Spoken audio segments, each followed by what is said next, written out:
On the morning of May 12th, 2024, I woke up to what felt like just another ordinary day.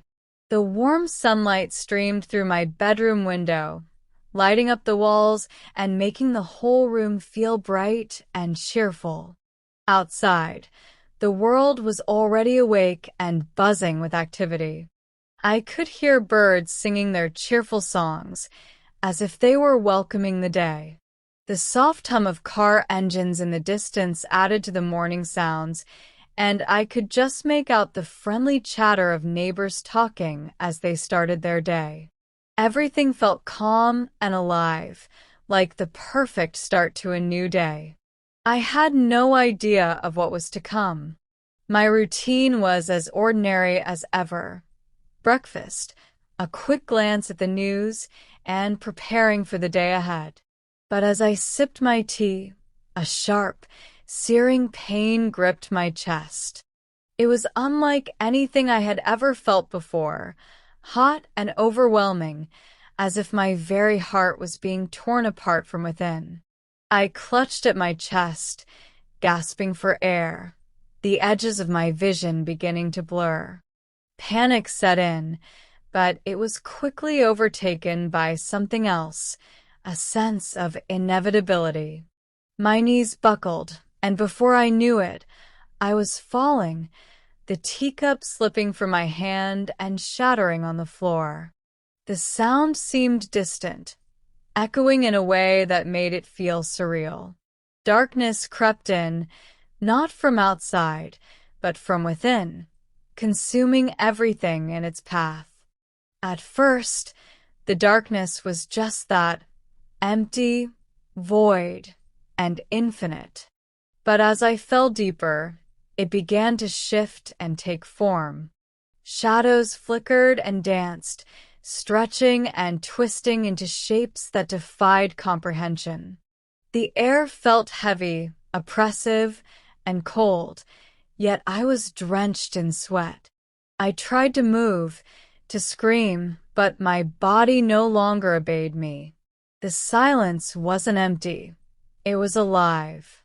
It was filled with whispers, low, guttural, and layered, as if countless voices were speaking all at once. They weren't words I understood, but they carried a weight that pressed against my soul. The whispers grew louder, more insistent, and I realized they were not speaking to me but about me. Judging, accusing. Then came the faces. Pale and distorted, they emerged from the shadows, their hollow eyes burning with a mix of sorrow and rage. They hovered around me, their mouths moving in silent screams, their hands reaching out but never quite touching. I could feel their despair, their anguish, as if it was being poured into me. Each face was a fragment of a story, a life lived and lost, and each seemed to ask the same unspoken question: why are you here? The ground beneath me shifted, though it was not solid ground. It felt like walking on ash and embers, hot and crumbling, threatening to swallow me whole. The air was thick with a stench of sulfur and decay, choking every breath I tried to take. Around me, the landscape stretched into a bleak, endless expanse of desolation. Rivers of molten fire cut through jagged rocks, their glow illuminating the tortured figures trapped within. Their screams pierced the air, a symphony of agony that seemed to come from every direction.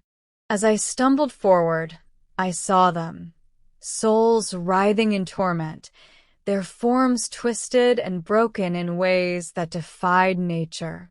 Each one bore the weight of their sins, their suffering a reflection of the lives they had led. Some were engulfed in flames, their bodies burning but never consumed. Others were bound in chains, dragged by unseen forces into the depths.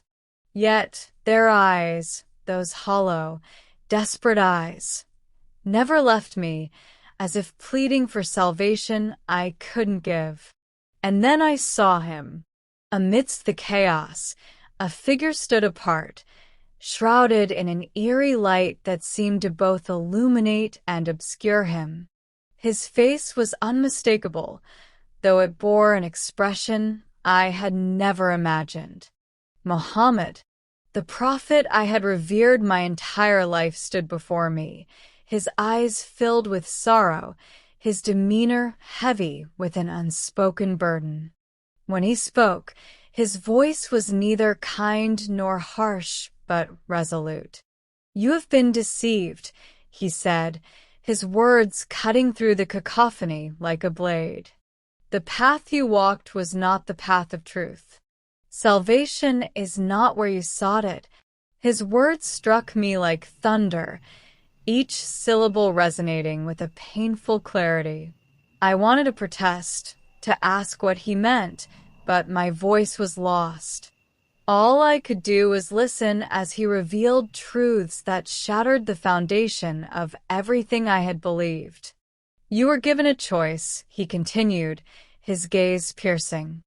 "The truth was shown to you, but you turned away. Now you stand here, on the edge of eternity, because you chose to trust in yourself rather than the one who could save you." As he spoke, the weight of his words became unbearable, and I fell to my knees.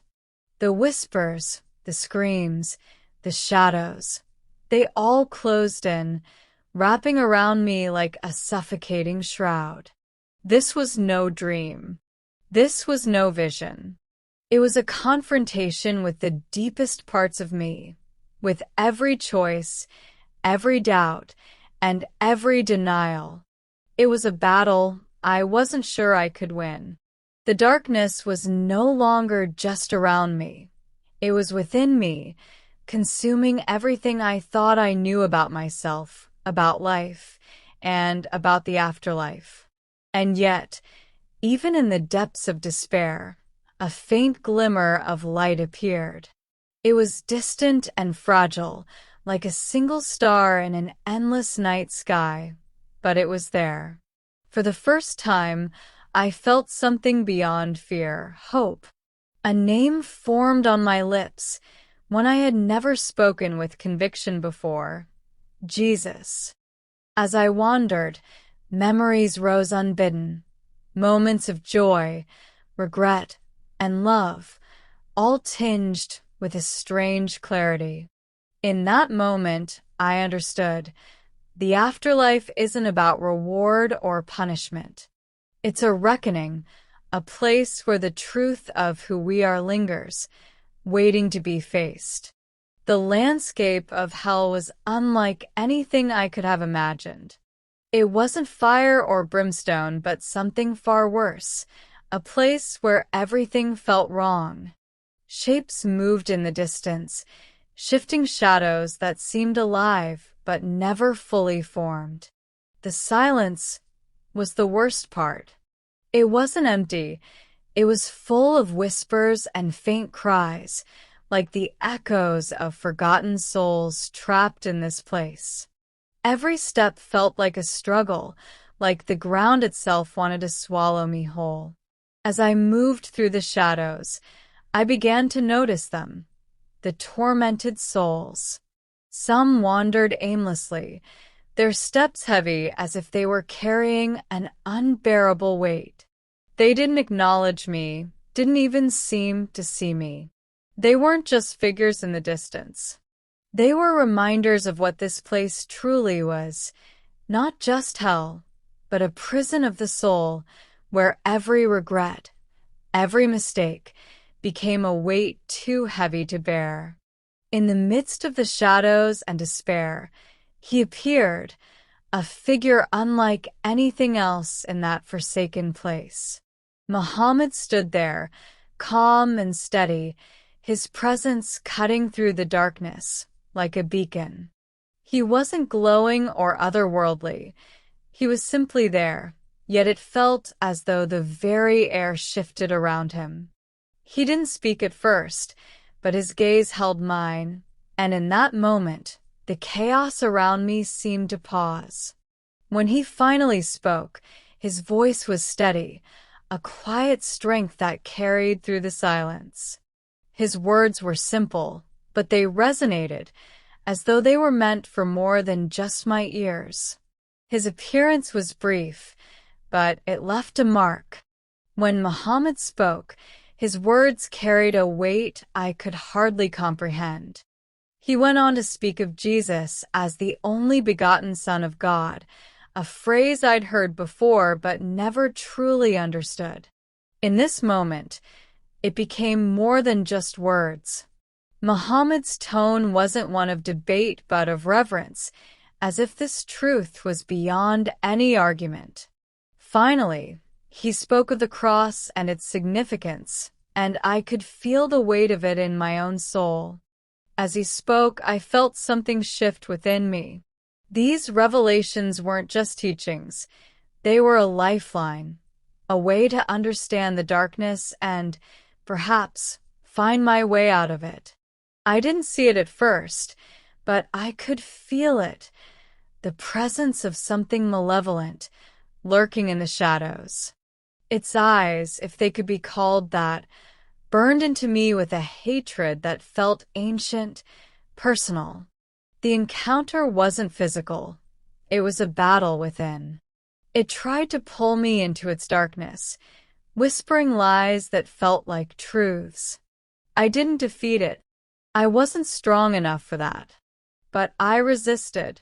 I held on, step by step, until its presence began to fade.